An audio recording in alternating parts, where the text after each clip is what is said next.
ஆசீர்.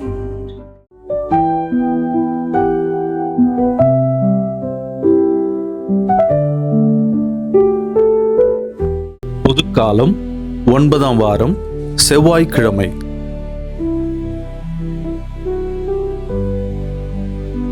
அவர் வாக்களித்தபடியே நீதி குடிகொண்டிருக்கும்.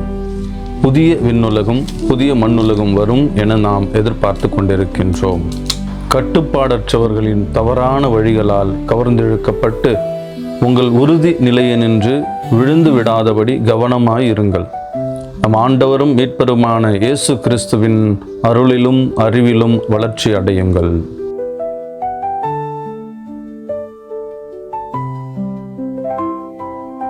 புதிய விண்ணுலகம் புதிய மண்ணுலகம் காணும் வரம் பெற்ற கிறிஸ்துவில் எனதருமை அருளாசீர் ஊடக நண்பர்களே, விவிலியத்தில் நாம் காணும் முக்கியமான செய்திகளில் ஒன்று கடவுள் நம்மை தேடி வருகிறார் என்பது.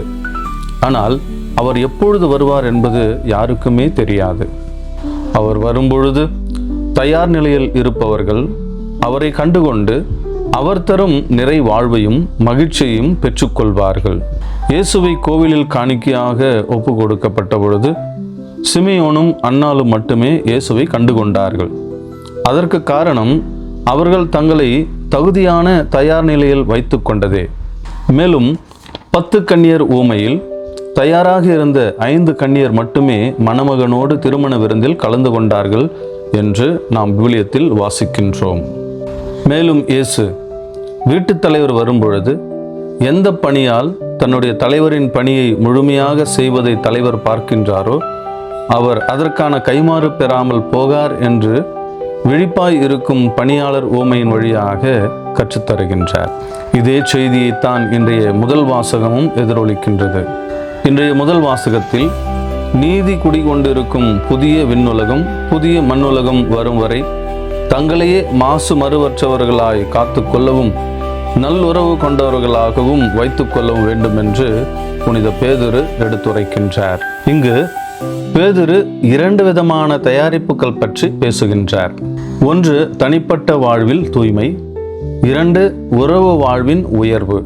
தனிப்பட்ட வாழ்வில் தூய்மையை பற்றி பார்ப்போம். உடலின் ஈர்ப்பின்படியும் உலகத்தின் நோக்கத்தின்படியும் சென்று தங்கள் வாழ்வை அழித்துக் கொள்கின்றவர்கள் ஏராளம். இவ்வாறு ஒரு மனிதன் தன் மனம் போன போக்கின்படி வாழும் பொழுது தன்னை அழித்துக் கொள்வது மட்டுமல்லாமல் இறைவனை கண்டுகொள்ள முடியாத அளவிற்கு மந்தத்தன்மை உள்ளவராக மாறிவிடுகின்றார்கள். எனவேதான் பேதுரு கட்டுப்பாடற்றவர்களின் தவறான வழிகளால் கவர்ந்தெழுக்கப்பட்டு உங்கள் உறுதியான நிலையில் இருந்து விழுந்து விடாதபடி கவனமாயிருங்கள் என்று அழைப்பு விடுக்கின்றார். தனிப்பட்ட தூய்மை என்று சொல்லிக்கொண்டு அர்த்தமற்ற ஆடம்பரங்களில் நேரத்தை செலவிட்டு ஆண்டவருடைய வருகையை கோட்டை விட்டு விடாமல் பார்த்துக் கொள்வோம். உறவு வாழ்வின் உயர்வு என்றால் என்ன என்பதை பற்றி பார்ப்போம். கிறிஸ்துவ மதம் என்பது தனிப்பட்ட வாழ்க்கையில் மட்டும் அக்கறை கொண்டு அதை தூய்மையாக வைத்திருப்பது மட்டுமல்ல, மாறாக ஒரு மனிதர் தனிப்பட்ட வாழ்வில் அப்பழுக்கற்றவராக மாசு மறுவற்றவராக இருந்து உறவு வாழ்க்கைக்கு முக்கியத்துவம் தர வேண்டும். அப்படி இல்லை என்றால் அவர் முழுமையற்ற நிறைவற்ற மனிதனாகத்தான் இருப்பார். எனவேதான் பேதுரு நாம் அனைவரும் நல்லுறவு கொண்டு வாழ வேண்டும் என்ற அழைப்பை விடுக்கின்றார். தனிமையில் இனிமை காண விரும்பும் எவரும் வாழ்க்கையில் முழுமையை காண முடியாது. உறவு மட்டுமே ஒருவரை உயர்த்தும்.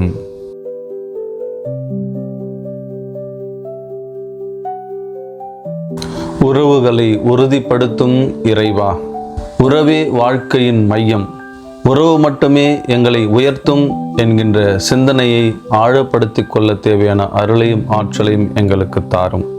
தனிப்பட்ட வாழ்க்கையில் என்னுடைய தூய்மையை நான் கடைபிடிக்கின்றேன் என்று சொல்லிக்கொண்டு ஒரு பரிசேய வாழ்க்கையை தன்னலமான வாழ்க்கையை தேர்ந்து கொள்ளாமல் பிறர் மீது அக்கறை கொண்டு உம்மீது அக்கறை கொண்டு உம்மீது இருக்கின்ற நம்பிக்கையினால் விசுவாசத்தினால் என்னுடைய ஆன்மீக வாழ்க்கையை ஒவ்வொரு நாளும் கட்டி எழுப்புகின்ற நல்ல வரத்தை எனக்கு தாரும்.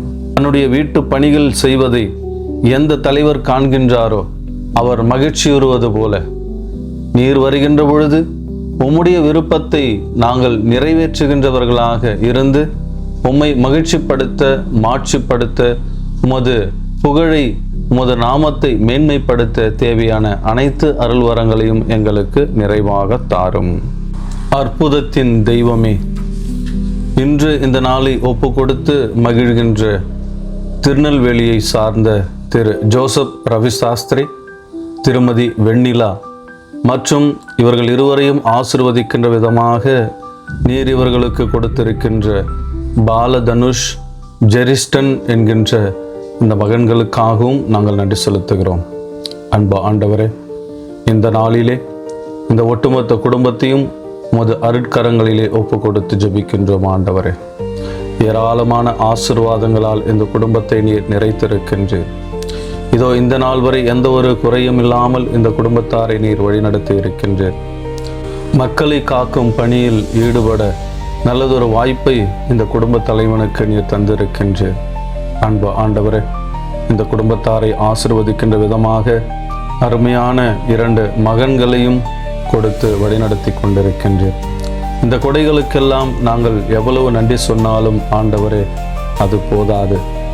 அன்பு ஆண்டவரே, இந்த நன்மைகளை எல்லாம் நினைத்து உமக்கு நன்றி பாக்கல் பாடுகின்றோம். அன்பு இயேசுவே, இந்த குடும்பத்தார் முன்வைத்த மன்றாட்டுக்களை, தேவைகளை, விண்ணப்பங்களை எல்லாம் ஒவ்வொரு நாளும் ஒவ்வொரு பொழுதும் நிறைவேற்றி அவர்களை சிறப்பாக வழிநடத்தினீரே. இதோ இந்த நாளிலே சிறப்பாக இந்த குடும்பத்தாரையும் இந்த குடும்பத்தாரின் அனைத்து கருத்துக்களையும் உமது புதுமை நிறைந்த, அற்புதம் நிறைந்த, அதிசயம் செய்கின்ற கரங்களிலே ஒப்பு கொடுத்து ஜெபிக்கின்றோம். ஆண்டவரே, இந்த குடும்ப தலைவனுக்கு பணி செய்கின்ற இடங்களிலே முழுமையான ஒரு பாதுகாப்பையும் பராமரிப்பையும் தாரும்.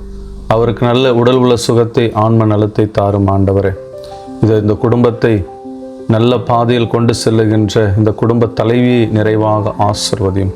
அவருக்கும் நல்ல உடல் உள்ள சுகத்தை, ஆன்ம நலத்தை தாரும். ஆண்டவரே, இந்த குடும்பத்தை வளர்ப்பதற்கு, இந்த குடும்பத்தை முன்னேற்றத்தின் பாதையில் கொண்டு செல்வதற்கு இந்த குடும்ப தலைவனும் இந்த குடும்ப தலைவியும் இணைந்து எடுக்கின்ற எல்லா தீர்மானங்களிலும், திட்டங்களிலும் அவர்களோடு உடனிருந்து அந்த தீர்மானங்களில் வெற்றியை தாரும். ஆண்டவரே, அவருடைய முயற்சிகளிலே நீ வெற்றியை தந்து அந்த முயற்சிகளை திருவினையாக்கும். ஆண்டவரே, அன்பு ஆண்டவரே, இதோ இந்த குடும்பத்தை மற்ற குடும்பங்களுக்கெல்லாம் ஒரு எடுத்துக்காட்டான குடும்பமாக, மலையின் மீது இருந்து கொண்டு ஒளி வீசுகின்ற ஒரு குடும்பமாக, திரு குடும்பமாக, இயேசு மரி சூசை வாழுகின்ற அந்த குடும்பமாக இந்த குடும்பத்தை மாற்றியறல நாங்கள் ஜெபிக்கிறோம், மன்றாடுகிறோம். இதோ உம்மை மையமாக வைத்து தங்களையே இந்த ஆன்மீக பணிகளில் இணைத்து கொண்டு ஒவ்வொரு நாளும் உழைத்து கொண்டிருக்கின்ற இந்த குடும்பத்தை நிறைவாக ஆசிர்வதியும். ஆண்டவரே, அன்பு ஆண்டவரே, சிறப்பாக இந்த குடும்பத்திலே நீர் பிறக்க செய்திருக்கின்ற அந்த 2 மகன்களையும் உம்முடைய கரங்களிலே ஒப்பு கொடுத்து ஜெபிக்கின்றோம். அவருடைய எதிர்காலத்தை நிறைவாக ஆசிர்வதியும். ஆண்டவர், அவருடைய எண்ணங்களை, ஏக்கங்களை, கனவுகளை, திட்டங்களை, தீர்மானங்களை தொடும். ஆண்டவரே, இவர்களுடைய வாழ்க்கையின் வளர்ச்சிக்காக, முன்னேற்றத்திற்காக, இவர்களுடைய எதிர்காலத்திற்காக இந்த பெற்றோர்கள் எடுக்கின்ற எல்லா முயற்சிகளிலும் அவர்களுக்கு வெற்றியை தாரும். ஆண்டவரே, இந்த மகன்கள் நன்றாக படித்து ஒரு எதிர்காலத்தை பெற்றுக்கொள்ள நாங்கள் ஜெபிக்கிறோம், மன்றாடுகிறோம். நல்ல அறிவையும் ஞானத்தையும் இறை பயத்தையும் நிறைவாக தாரும். ஆண்டவரே, நல்ல நினைவாற்றலை தாரும். ஆண்டவரே, நல்ல உடல் உள்ள சுகத்தை தாரும். அவர்கள் செல்லுகின்ற வழிகளிலே பாதுகாப்பையும் பராமரிப்பையும் தாரும். அவர்கள் முன்னும் பின்னும், இடதுபுறம் வலதுபுறம், மேலும் கீழும் எல்லா திசைகளிலும் இருந்து உமது தூதர்களுக்கு கட்டளையிட்டு நீரே அரணாகவும் கோட்டையாகவும் இருந்து அவர்களை வழிநடத்தும். ஆண்டவரே, அன்பு ஆண்டவரே, இந்த குடும்பத்தார் மேற்கொள்ளுகின்ற ஒவ்வொரு பயணத்தையும் நிறைவாக ஆசீர்வதியும். அந்த பயணங்களிலே நீர் அவர்களுக்கு துணையாக, இணையாக இரும்.